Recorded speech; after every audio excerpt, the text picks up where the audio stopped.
Okay, welcome one and all back to Guild Wars 2. I am still playing with the Azura over here, the Test Azura, as I named it in my previous video.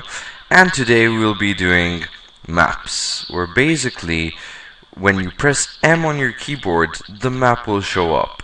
As you can see, this is what is available to you in the beginning of the game, where this is your whereabouts of the Azura.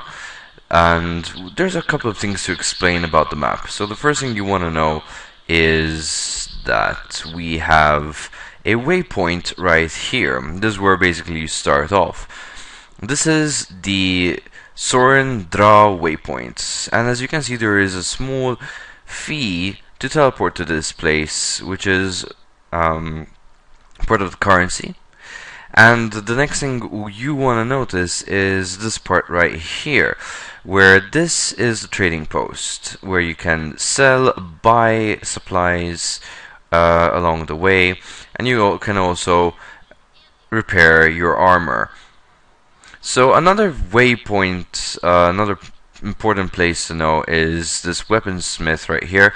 Everything has their own little symbol to follow up. As you can see over here, there's another merchant along the way, and you can see the map is laid out. So another thing that gives you experience along with waypoints, yes, waypoints do give you experience when you find them, because you're discovering the map, which also gives you experience. Not that much, but it's enough boost to get you going in the beginning. You have these undiscovered vista. These are really nice location points with a footage of your surroundings, of each location that you find. And usually when you find them all, every time you come towards this part of the map, it will show you how many of them you actually found out of so much. For example, in this map, I do believe it's an 8 out of 8 scenario. So at the moment, since I just started with this Azura, this is a 0 out of 8.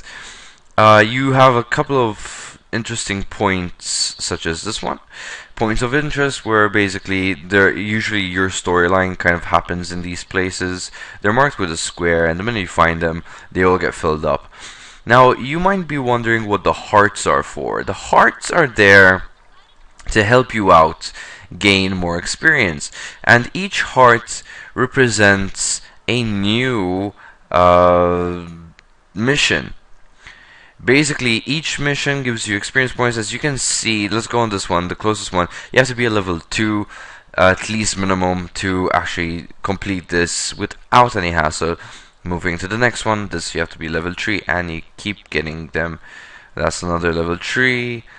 That requires level 4. And as you can see, the area which is uncovered to you is actually shown as a beautiful piece of drawing. The rest is all smudged. So the minute you get into these areas, you start to discover actual waypoints. This is the sea and all that. So here's another waypoint which I discovered on my own before starting this video. Now you have these like arrow signs. Now what this is it gives you experience points because it's a challenge, and the minute you actually finish off a challenge, it gives you a skill point. So what do skill points do? We exited the map and we actually pressed on H on our keyboard, and as you can see here, you have your hero or your avatar, whatever you want to call him, and basically you have the equipment. So when we click on that, we're going to see our armor. As you can see, that symbol right there means that our armor is damaged. The weapon we're holding and anything extra that we have here, how much weapon damage and such, our level as a guardian. And I'm going to apply the buckler that we received in our previous video, and that way I actually have a shield. And as you can see down here, we have 2 new skills to unlock on the way. So the more I start using these will unlock, and I can actually use my shield as part of the whole thing. It depends on which arm as well it goes. I start to unlock different things, but I do believe the buckler, let's give it a try. The buckler cannot go as the prime hand, so let's keep it there. Anyways, back to skill points. So these are skill points. As you can see, your slot skills, I have 0 slot skills, and over here are different skills. Now what these do are extra skills over here. You unlock them as you level up. Now let's see, you need to be level 5 to unlock here. So at the moment it's more of the healing skills that you'll be learning until you actually reach level 5. So if you want to really speed things up, those are the points which you want to get on the map, and you start to level up. You do have weapon skills. There's the different type of weapons you can have as your profession advances, and as you can see, you get to unlock. So at the moment I am carrying the mace, and the mace I've unlocked every skill here. And if I had a great sword, which is two-handed, as you can see, I have more to unlock. Of course you have the offhands, which is basically like the one that I'm carrying at the moment, the buckler. Then you have traits. Traits isn't unlocked to you until you are level 30. So then that gets exciting on its own over there. You have your wallet. This is the stuff which your currency works on. At the moment I have 47 coins and 23 well, that's silver, that's copper, no gold yet, and karma points, and 1 laurel. No gems, and as you can see there is different currency forms.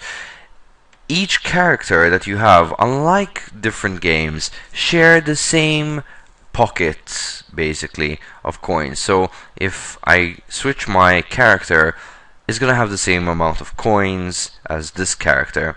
Same with karma, and same with laurel. So what you're gonna do is when you switch character, you're gonna find the same amount there, obviously, so you can spend it freely. They kind of avoided the whole going to the bank, transferring the amounts and such. Now you might tell me, okay, so we know this expenditure, that's kind of like a universal type of spending. But then we have the karma. What does karma do? Karma is a like bonus amount of points, amount of currency to get special stuff. Laurel, however, gives you extremely rare stuff along the way. And these places usually where you can actually use this currency are mostly in the major cities. One of them being in Lion's Arch, I do believe, but you'll find that's on throughout the game. And over here you have the story log. So you start with our little story. This is what we had chosen in the beginning. As you remember, we have the first introduction, and now we have the rest of the story to keep going. I have to complete this to keep unlocking my main storyline, and along the way we'll get to reveal our personal story. These are the achievements. Now the achievements are also important. Why? Because it helps you to level up much faster in the game. As you can see, you have certain things to do within the game, which are dailies and monthlies, which is one of the important things to do in a day when you're playing the game. It will give you more experience, and obviously gives you 1 laurel right there. So it tells you exactly what you need to do to unlock the dailies. So you have a variety of choices. What you need to do is complete 5 of them, and you've unlocked the daily. And then you have monthly. Monthly, you can literally do it in either one day, or you work it throughout it weekly, and you just need 1 a week. Literally, just 1 a week, right there. So it also gives you the time remaining, how long a May achievement is left in hours and such. And your daily also have its own hours. 3 hours, 54 minutes, and 18 seconds counting. Then you have some general stuff, which is to unlock, for example, a Slayer title, a Hero title, and other stuff. Explorer. These will give you everything in the game is rewarding. Whatever you do, it's rewarding. You have PvP, you have bosses. It's countless. World versus world tournaments, world versus world, the dungeons, activities, and historical moments of Guild Wars.